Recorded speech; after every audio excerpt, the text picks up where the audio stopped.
Was George Carlin actually funny? Let's find out.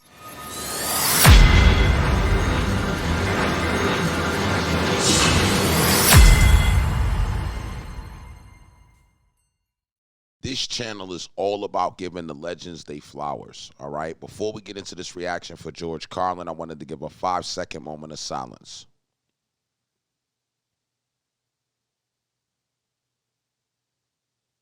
Now, I can't even count the amount of people that have recommended that I did a George Carlin video on his channel. I want to know, why do you guys love George Carlin so much? What is the infatuation with George Carlin? Also, have you ever been to a show? And if you have, tell me what that experience was like. Now, I got to explain to y'all real quick that I went through a lot to get this reaction done. I had to alter the footage a little bit. So let's rock out. I want to get this video to 500 likes. So make sure you guys definitely like and comment on this. And without further ado, let's get into this George Carlin soft American language. I don't like words that hide the truth. I don't like words that conceal reality. I don't like euphemisms or euphemistic language. And American English is loaded with euphemisms because Americans have a lot of trouble dealing with reality. Americans have trouble facing the truth. So they invent a kind of a soft language to protect themselves from it. And it gets worse with every generation. For some reason, it just keeps getting worse. I'll give you an example of that. There's a condition in combat, most people know about it. It's when a fighting person's nervous system has been stressed to its absolute peak and maximum, can't take any more input. The nervous system has either snapped or is about to snap. In the First World War, that condition was called shell shock. Simple, honest, direct language. 2 syllables, shell shock. Almost sounds like the guns themselves. That was 70 years ago. Then a whole generation went by, and the Second World War came along, and the very same combat condition was called battle fatigue. 4 syllables now. Takes a little longer to say. Doesn't seem to hurt as much. Fatigue is a nicer word than shock. Shell shock. Battle fatigue. Then we had the war in Korea, 1950. Madison Avenue was riding high by that time, and the very same combat condition was called operational exhaustion. Hey, we're up to 8 syllables now. And the humanity has been squeezed completely out of the phrase. It's totally sterile now. Operational exhaustion. Sounds like something that might happen to your car. Then, of course, came the war in Vietnam, which has only been over for about 16 or 17 years. And thanks to the lies and deceit surrounding that war. What year did he do this? I mean, he said 16, 17 years after Vietnam. What year did George Carlin do this? And what year did George Carlin's career actually get started in comedy, stand-up comedy? I guess it's no surprise that the very same condition was called post-traumatic stress disorder. Wow. Still 8 syllables, but we've added a hyphen. And the pain is completely buried under jargon. Post-traumatic stress disorder. I'll bet you if we'd have still been calling it shell shock, some of those Vietnam veterans might have gotten the attention they needed at the time.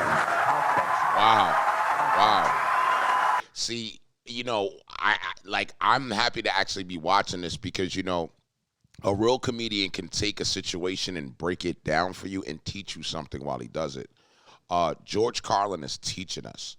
You know, this is a prophet at work. This is a legend at work. You know, make sure y'all write legend in the comments. This is how a legend works. He can take something that everybody can relate to and make it, you know, add a little comedy to it.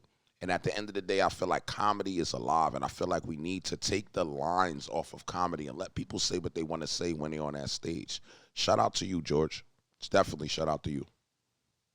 I'll bet you if we'd have still been calling it shell shock, some of those Vietnam veterans might have gotten the attention they needed at the time. Shout out to any vets in the comments. Shout out to y'all as well. We appreciate your services.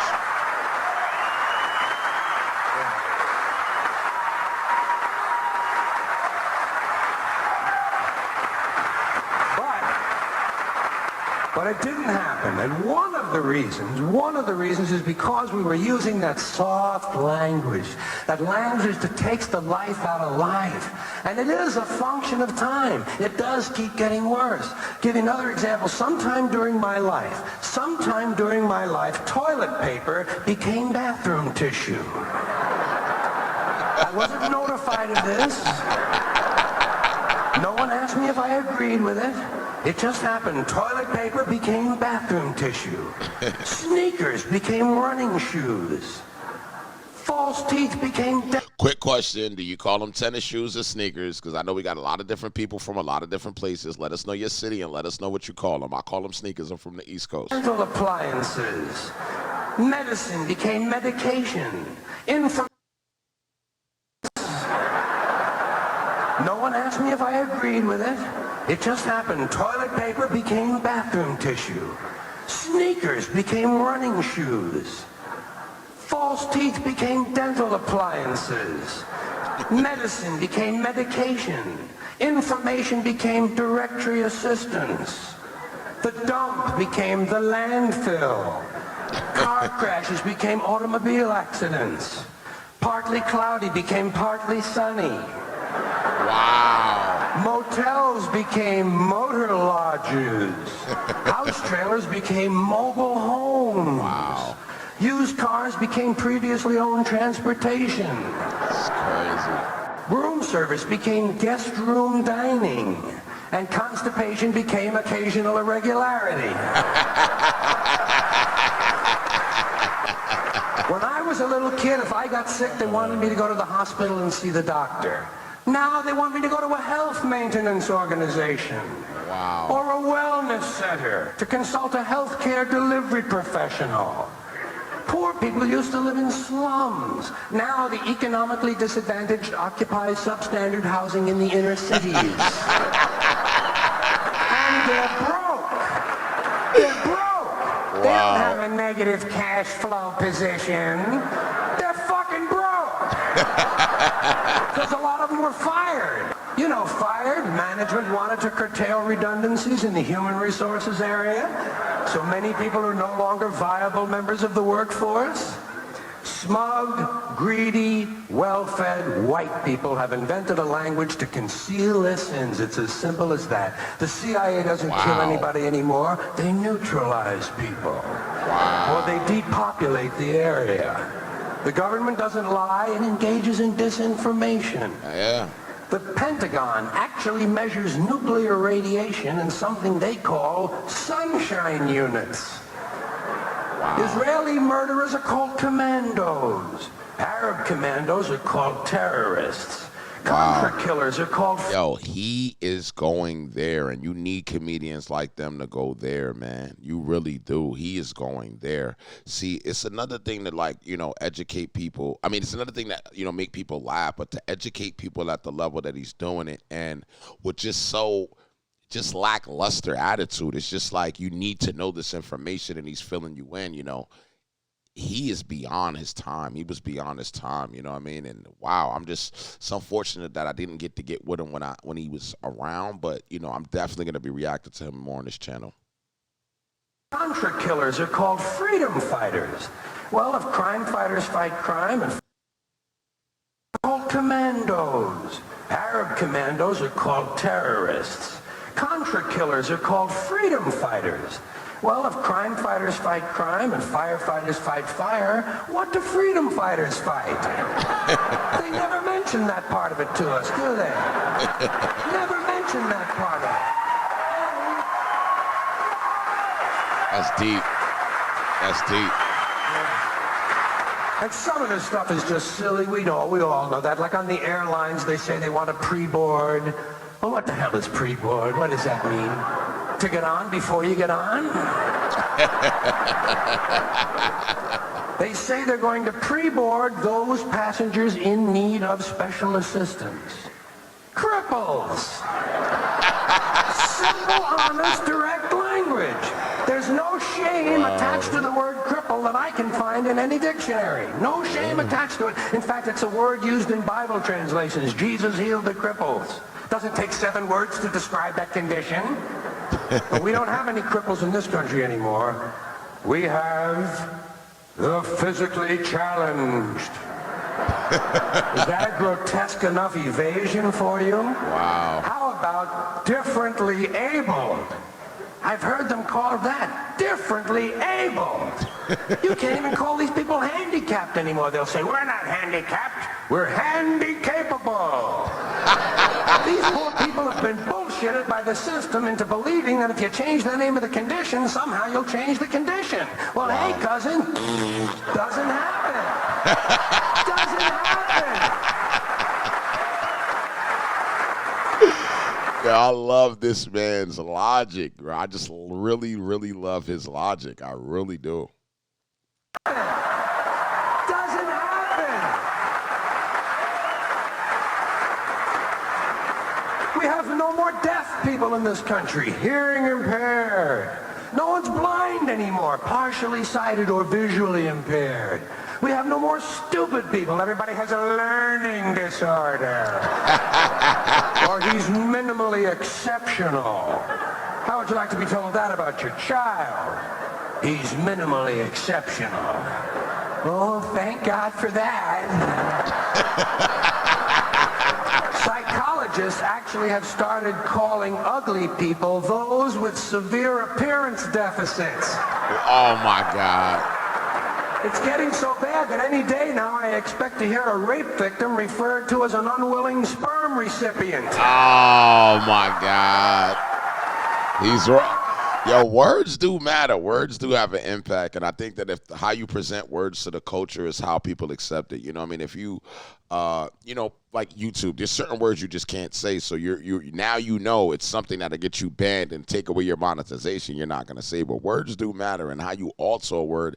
This whole logic is crazy, and it's gonna have me thinking about this after this reaction.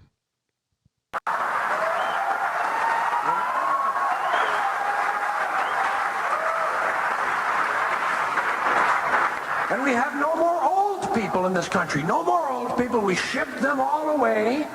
And we brought in these senior citizens.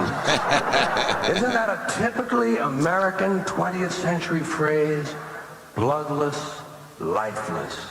No pulse in one of them. A senior citizen. But I've accepted that one. I've come to terms with it. I know it's here to stay. We'll never get rid of it. That's what they're going to be called, so I'll relax on that. But the one I do resist, the one I keep resisting, is when they look at an old guy and they'll say, look at him, Dan. He's 90 years young. Imagine the fear of aging that reveals. To not even be able to use the word old to describe someone. To have to use an antonym. And fear of aging is natural. It's universal, isn't it? We all have that. No one wants to get old. No one wants to die. But we do. Yeah. So we bullshit ourselves. I started bullshitting myself when I got to my 40s. As soon as I was in my 40s, I'd look in the mirror and I'd say, well, I guess I'm getting older. Older sounds a little better than old, doesn't it? Sounds like it might even last a little longer. Bullshit, I'm getting old. And it's okay, because thanks to our fear of death in this country, I won't have to die.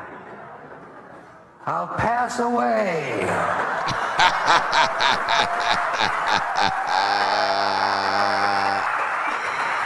Oh, man. Or I'll expire like a magazine subscription. If it happens in the hospital, they'll call it a terminal episode. The insurance company will refer to it as negative patient care outcome. And if it's the result of malpractice, they'll say it was a therapeutic misadventure. I'm telling you, some of this language makes me want to vomit. Well, maybe not vomit. Makes me want to engage in an involuntary personal protein spill. Thank you all. And what a wonderful man. The older people are the ones that help a lot of the world, get old and understand what it's like to get old, and the views of, knowledge and wisdom. And with a person like George Carlin, he was around for a long enough time where he's, seen a lot of things. So he's able to speak in his natural tone and still help people understand things that are going on. I think it's like a real gift that he got. I'm so happy I was able to get a reaction up from him. I tried so many times. I need you guys to recommend what else you want to hear from him in the comments. And make sure you guys subscribe. We're at 39,000. I'm trying to get to 1 million. All right. Shout out to y'all for watching this with me, and I will see y'all on the next one.